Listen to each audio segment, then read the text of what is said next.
साथ लौट गया है, वो काम हमारे साथियों से नहीं। इंद्रजीत का प्रॉपर्टी की कमी नहीं से, इंद्रजीत के पास प्रॉपर्टी की कमी नहीं है। अपने पास से वो 10 एकड़ जमीन रेवाड़ी की पानी की प्यास बुझाने के लिए देखे और हम ये कहा से सर्कल रेट का तू भी पैसा ले ले भाई, आप भी फ्री में मत दो, सर्कल रेट के आप भी पैसे ले लो और तब 10 एकड़ अपनी में से जाके दिखाओ ना, और फिर अपनी जमीन में हॉस्पिटल तो बना के दिखाओ। 1 रुपया प्रति एकड़, 1 रुपया प्रति एकड़ आप लो ना, तब बेरो लगाओ कि कितनों बड़ो आप काम कर सको। रामगढ़ भगवान पर ने तो वो काम करके दिखा दियो, आप अपनी गहराई तो लो ना, कितनों तगड़ो काम कर दोगा। आपके पास प्रॉपर्टी की कमी नहीं है, आपके पास जमीन जायदाद की कमी नहीं है, आपके पास पैसों की कमी नहीं है। आप अपनी जमीन में से करके दिखाओ, तब पता लगता है छाती पे कैसे सांप लौटता है। आज ये मेरी माताएं बहनें, मेरी माता शक्तियां धूप में आके परेशान होकर बैठती है, सिर्फ उन्हीं के कारण। इनको क्या मतलब था के बैठने का, ये उन्हीं के कारण। और बंधुओं भाइयों, मैं आपके माध्यम से एक बात कहता हूँ, रेवाड़ी की जनता से अपील करता हूँ, जब हम आपकी प्यास बुझाना जानते हैं, आपकी पानी के लिए हम पानी के लिए जमीन देना जानते हैं, तो आपके हमारा समर्थन करना नहीं जानते। आपके माध्यम से मैं उनसे एक ही बात कहूंगा कि रेवाड़ी की जनता से हाथ जोड़ के अपील करते हैं कि भैया हमारा समर्थन करो, हमारा सहयोग करो। बहुत बहुत धन्यवाद। सबसे पहले सभी को नमस्कार, जय भीम, जय भारत, जय संविधान। साथियों, आज ये धरना 48 दिन हो चुके हैं, लेकिन हमारे मंत्री, स्वास्थ्य मंत्री और केंद्रीय मंत्री इंद्रजीत जी को ये होश ही नहीं है कि मेरे इलाके के लोग कितने परेशान हो रहे हैं। लेकिन उनको तो सदा से ही राजाशाही की आदत पड़ी हुई है। साथियों, आपके इस 10-20 गांवों को धोखा नहीं दे रहा। वो पहले थोड़ा दिन पहले 2024 के अंदर इलेक्शन हुआ था विधानसभा का, तो अटेली के अंदर उसकी लड़की आरती राव को खड़ा किया था। खड़ा करने के बाद आईबी और सीआईडी जो उसके खिलाफ प्रत्याशी खड़ा था बहुजन समाज पार्टी का, उसको सेंटर की आईबी और सीआईडी 1 लाख से ऊपर वोट दिखा रही थी, लेकिन उस प्रत्याशी को जबरदस्ती हरा के आरती राव को जिता दिया। तो साथियों, वो तो बेईमानी तो सदा से ही करते आ रहे हैं, आज कोई नई बात है नहीं। लेकिन राष्ट्रीय बौद्ध महासभा पूरे देश में है और हम आज आश्वासन देते हैं कि राष्ट्रीय बौद्ध महासभा पूरे देश में इस आंदोलन को धार देने की काम करेगा और आगामी जो कमेटी, जो आदेश हमें मिलेगा, हमें सूचना मिलेगी, उस हिसाब से हम यहाँ धरने पे पहुँचने का काम करेंगे। कोई बड़ा आंदोलन होगा तो पूरे देश में इस 200 बेड की हॉस्पिटल का हम धरना प्रदर्शन पूरे देश में जिला मुख्यालयों पर करेंगे।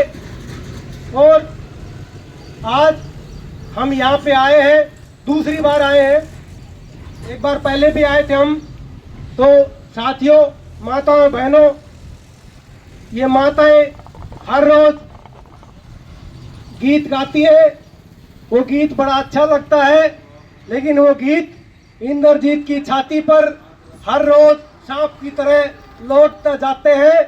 तो अभी ज़्यादा दिन नहीं लगने वाले हैं, ये हॉस्पिटल का काम आप लोगों का सहयोग से बहुत जल्दी बढ़ने वाला है। हमें सूचना मिली है कि इंद्रजीत अब आप लोगों से बात करने वाला है, जल्दी ही बात करेगा, क्योंकि उन लोगों को ये पता चल चुका है कि रात को भी कैंडल मार्च 10-10, 11-11 बजे माताएं और पिता समान बुजुर्ग नौजवान साथी जो 11 बजे कैंडल मार्च निकाल सकते हैं 200, 250, 500 आदमियों का, तो वो कुछ भी कर सकते हैं इस बेड की हॉस्पिटल के लिए। जो 200 बेड की हॉस्पिटल है, इलाके जो 20-30 गांव हैं, उनमें जो बीमार लोग हैं, जो गरीब लोग हैं, उनको फायदा पहुंचाने के लिए ये गांव के लोग बैठे हैं उनका तहे दिल से धन्यवाद करते हैं कि ये एक जो राजा बताते हैं अपने आप को, उनके खिलाफ एक गांव ने आवाज उठाई। आज 20-30 गांव इकट्ठे होके उनका धरना प्रदर्शन बड़े अच्छी तेजी से चल रहा है और पूरे देश में ये बात पता चल चुका है कि इंद्रजीत और स्वास्थ्य मंत्री आरती राव इलाके के साथ कैसा भेदभाव करती है। तो साथियों, आप लोगों का धरना बड़ी अच्छी से चल रहा है, शांति प्रिय चल रहा है, उसका धन्यवाद। और माताओं, सबसे ज्यादा तो माताओं का धन्यवाद कि इतनी गर्मी के अंदर भी माताएं यहाँ आके बैठती है। साथियों, बोलने के लिए तो बहुत कुछ है, लेकिन हमारे वक्ताओं ने पहले सब कुछ बता दिया। आपका बहुत बहुत धन्यवाद। जय भीम, जय भारत, जय मानवता।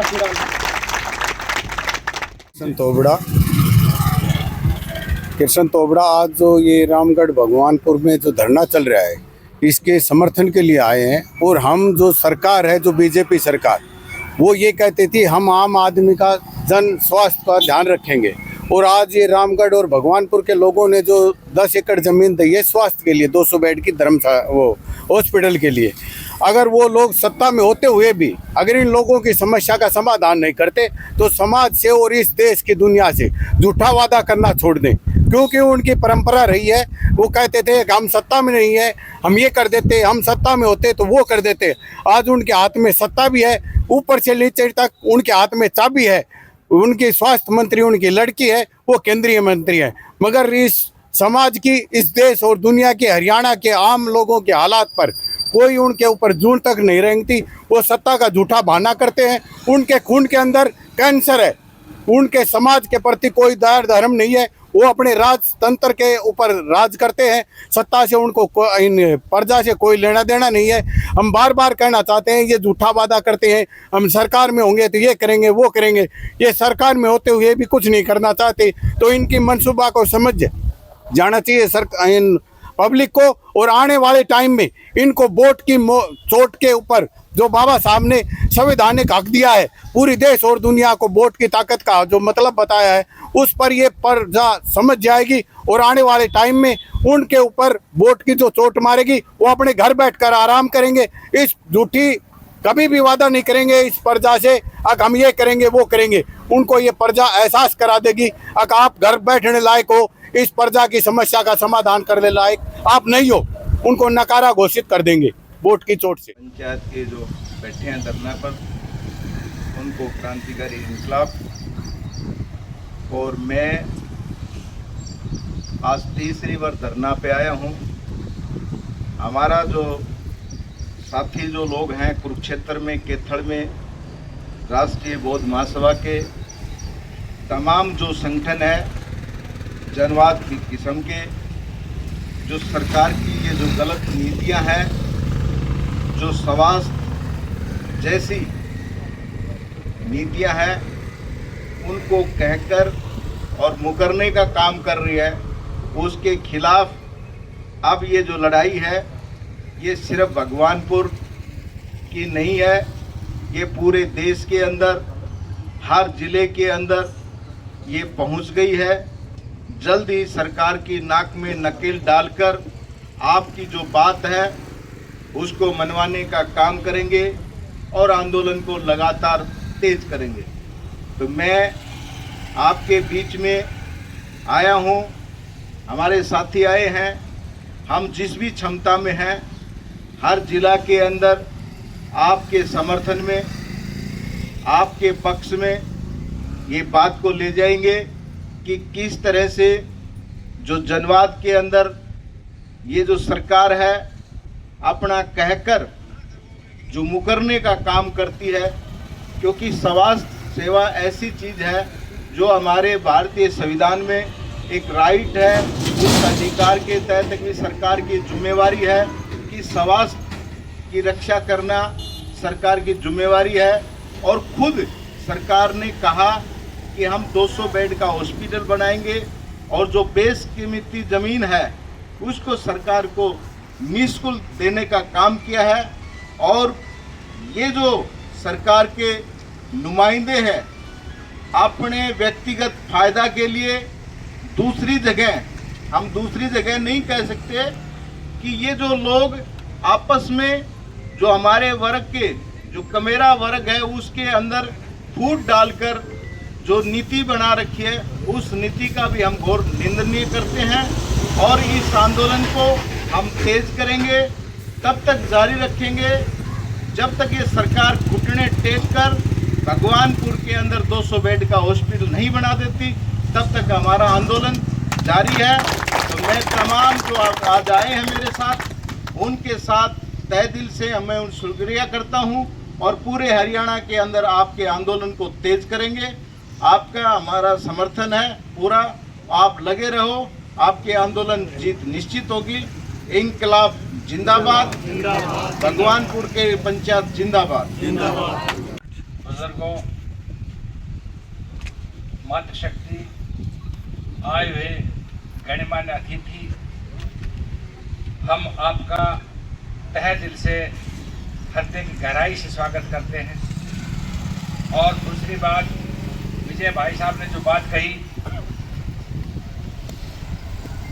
कि राजा पेट से पैदा नहीं हो रहा, राजा बेटी से पैदा होता है। और अगर हमारी मांग इन्होंने नहीं मानी तो वोट की चोट हमारे हाथ में है।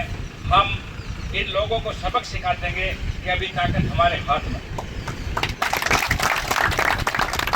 दूसरी बात, जो शेर सिंह भाई साहब ने कहा, उन्होंने कहा कि जितना लंबा ये धरना चलेगा उतने दिन की एक एक कील इंद्रजीत के सीने में गड़ रही है, उनकी नींद हराम हो रही है। और टिल दैट, जब तक हमारी मांग नहीं मानी जाएगी, ये कील, ये दिन उसके दर्द को ऐसा ही बनाते रहेंगे और इनको लास्ट में हमारी बात माननी ही पड़ेगी। नेक्स्ट जो हमारे सुभाष चंद्र एडवोकेट ने जो बोला, सुभाष चंद्र एडवोकेट भाई साहब ने मेरे से फोन पे कहा है कि मास्टर जी घबराना मत, आंदोलन जितना लंबा चलेगा उतना ही हम आपके साथ हैं। और इन्होंने मेरा आश्वासन दिया है कि हर सप्ताह मेरा संघ और मैं आपके बीच में शामिल रहेंगे। आप हिम्मत मत हारिए। आज ये तीसरी बार हमारे आंदोलन को सहायता देने आए हैं, सपोर्ट देने आए हैं। हम इनका दिल की गहराई से और इनके साथियों का हार्दिक अभिनंदन करते हैं। देखिए,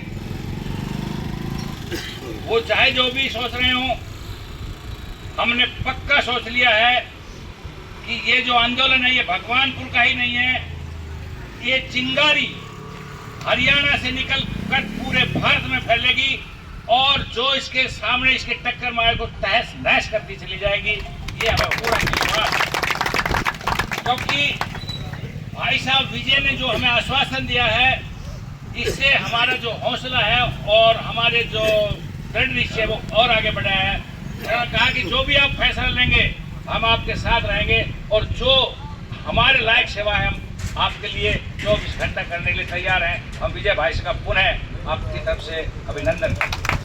धन्यवाद।